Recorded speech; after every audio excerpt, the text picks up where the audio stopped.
One of the mob's weapons of psychological warfare is humiliation and ritual public shaming. And I'm not just talking about social media cancel culture. I'm talking about literal public shaming in public.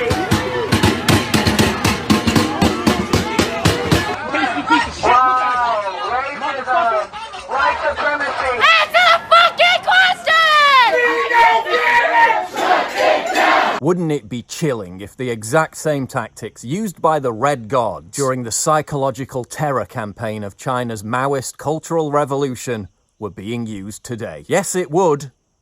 And yes, they are. During the Cultural Revolution, dissidents and opponents of the revolution were publicly humiliated and shamed in the streets by baying mobs of Marxist-Leninist agitators. At the time, these displays were known as struggle sessions. The goal was to use verbal and physical abuse to force the accused into expressing both physical and ideological fealty and ultimately confessing their thought crimes. So what were the characteristics of Maoist struggle sessions? The mob would subject the target to repeated rhythmic chants as a form of re-education.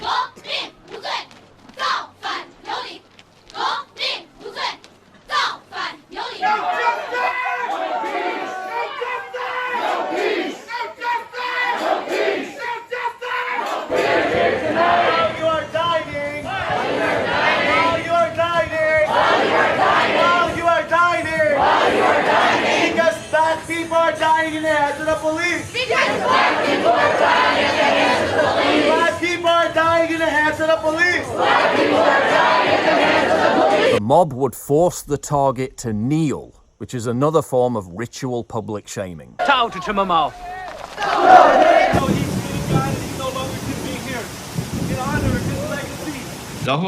They ordered us to get down on our knees. So if they see that a white person is getting on their knees, that shows solidarity for the situation. And could you just please apologize for, for your white privilege? Just apologize? Here it is, right here. There you go. This is the white man. Get these white women. They forced my parents to kneel.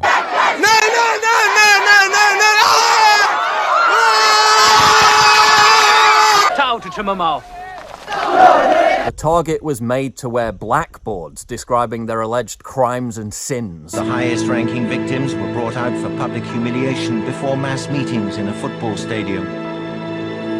They wore placards around their necks with their names crossed out like common criminals. You want to get fucked up tonight? Would you still want the flag up? Don't look at me in my eyes! What is this with your history? What's wrong with you, son? We'd seen a lot of this in revolutionary films as we were growing up.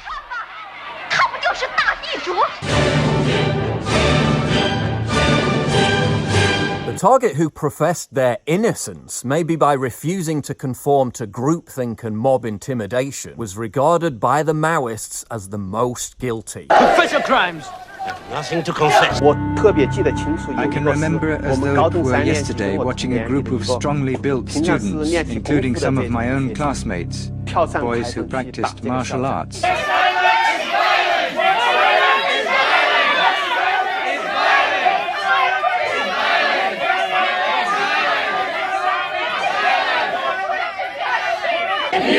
That black trans lives matter! That black trans lives matter! We ask you to raise your hand up in the air! We ask you to raise your hand up in the air! In solidarity! In solidarity! In solidarity! In solidarity! Of all black and brown! Of all black and brown! Murdered by the police! Murdered by the police! Mao taught us they have to receive the re-education. We demand you! We demand you! I really wanted to beat him because I felt such hatred. The past was still too close. Look what they're doing. Look at this. This is Marxism, cultural Marxism to a T. They create the unrest. And then they get upset when someone actually speaks up for themselves. And now they've ruined a peaceful evening. We had live music out here. They're ruining this evening just because someone actually spoke up for himself. Who said all lives matter? This white boy. The dude with the greasy ass hair. Black lives matter. Black lives matter. Black lives matter. The mob would be incited to target landowners who they were indoctrinated to believe were the architects of their oppression. Those rounded up were made to write self-denunciations. They wore names on their backs: capitalist, landlord. Wake up! Wake up, motherfucker, wake up! Wake up! Wake up, motherfucker, wake up! Mao argued that the peasant violence was an inevitable response to landlord oppression. To redress past wrongs, it was necessary to go to extremes. If your name's Papa or John, whichever one it is, give up your house, give black people back their home. You're sitting there comfortable as fuck, as if you didn't have gentrified this neighborhood. The mob would be incited to attack religious shrines. Throughout the country, churches were closed, clergy unfrocked, religious symbols smashed.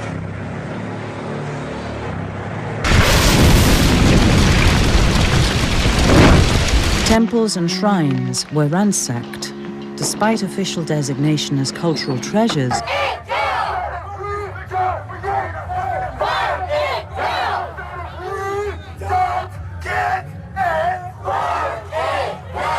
the mob would be encouraged to erect their own murals and shrines to honor and ordain their ideological deities. The statue of the Virgin Mary was replaced by a portrait of Mao.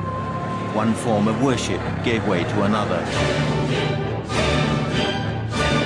The goal of the mob was to rid the country of the old ideas by enacting reverse cultural imperialism. There was to be a new revolution, a cultural revolution, a revolution in people's thinking. All ideas contrary to Mao's thinking and the objects that represented them had to be destroyed.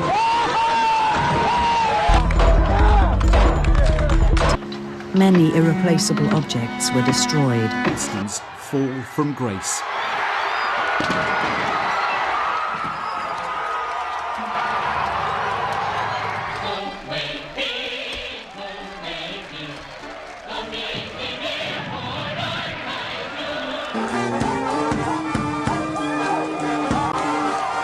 Also statues of David and the like, the kind used in drawing classes. The rebels were full of themselves. They struck poses as they smashed everything.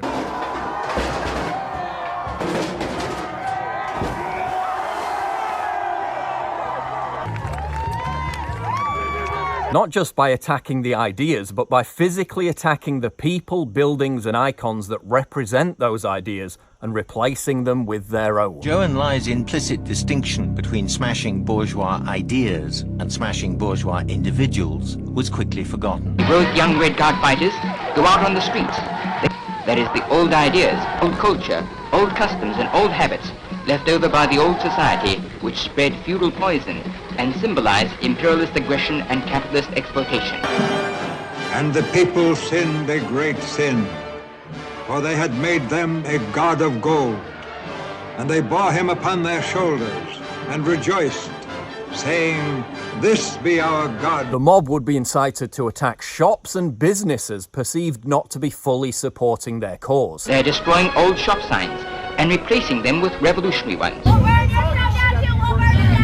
There was a famous hair salon. It displayed photographs of all kinds of hairdos. When the Cultural Revolution came, they were seen as examples of bourgeois decadence. A group of Red Guards took over the place. We own this building, that building, this building, which are all destroyed. The mob would be incited to target street signs and lobby for street names to be changed. In doing so, re-educating their class enemies to be ashamed of their heritage. The scum and dregs, such as street names insulting the Chinese people, left by imperialism and revisionism, must be completely destroyed. There have been many campaigns across the country, from renaming Liverpool's Penny Lane. We've got to recognise that our public realm, statues, squares, street names, don't accurately reflect our values or London in 2020. They are putting up quotations from Chairman Mao Zedong. The Chinese people will go all out to establish the new ideas, new culture, new customs and new habits of the proletariat. The mob would be incited to believe that looting and stealing is merely the just reappropriation of wealth. We knew our home would be a target sooner or later. We fit the category. My parents had both been capitalists.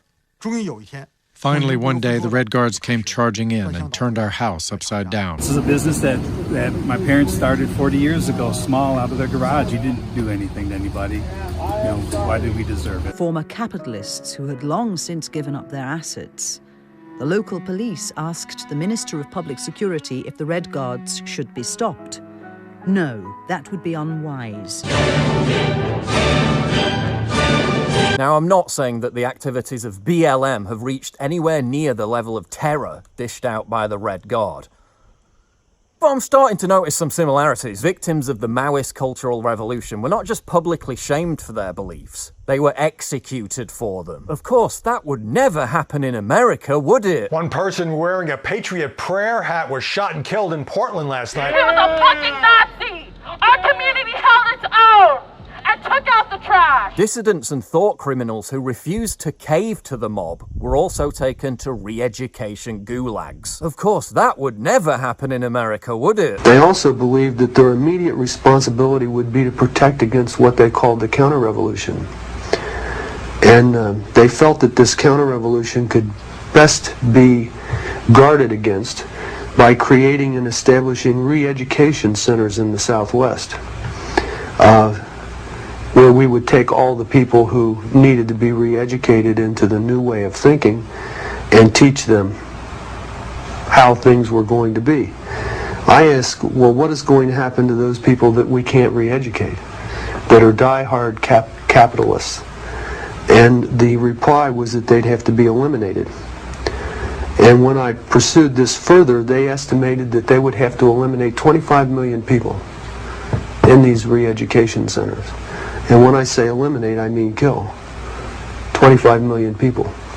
I want you to imagine sitting in a room with 25 people, most of which have graduate degrees from Columbia and other well-known educational centers, and hear them figuring out the logistics for the elimination of 25 million people.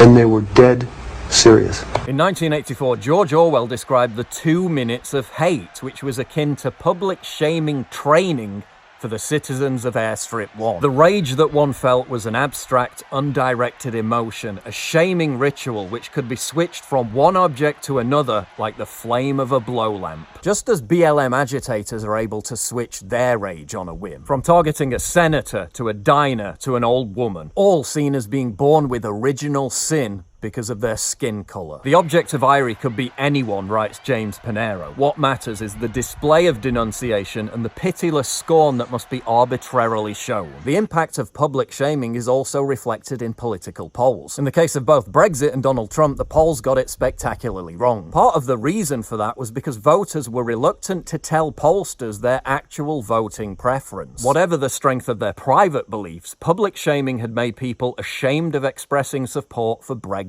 or Trump. Expect that phenomenon to be repeated in 2020. Ritual public humiliation struggle sessions were happening in China right up until 1978, when reformist Deng Xiaoping abolished them. In Maoist China, without explicitly calling for political violence, the political class was nonetheless able to legitimize and incite it. Even though the editorial neither mentioned the report nor praised violence, it was clear that the extreme actions of the Red Guards were not to be criticized. In the United States, the political class has achieved the exact same thing. No explicit call for violence, but the subtle legitimization and incitement of the mob to carry out Maoist-style psychological warfare against the American people. I just don't even know why there aren't uprisings all over the country, and maybe there will be.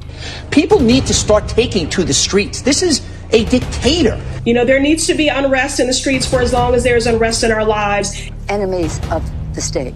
Show me where it says that protests are supposed to be polite and peaceful. So I'd take you behind the gym and beat the hell out of them.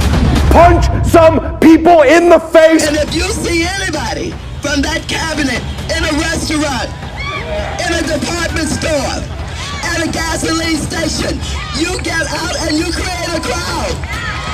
And you push back on them.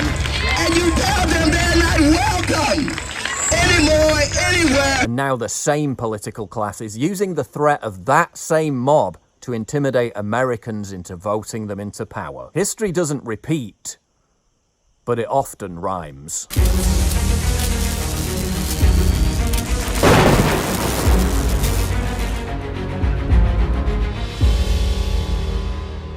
It's absolutely crucial for you to help me fight the war on free speech by supporting me via Subscribe Star, link in description, and also signing up for my free newsletter at summit.news/newsletter.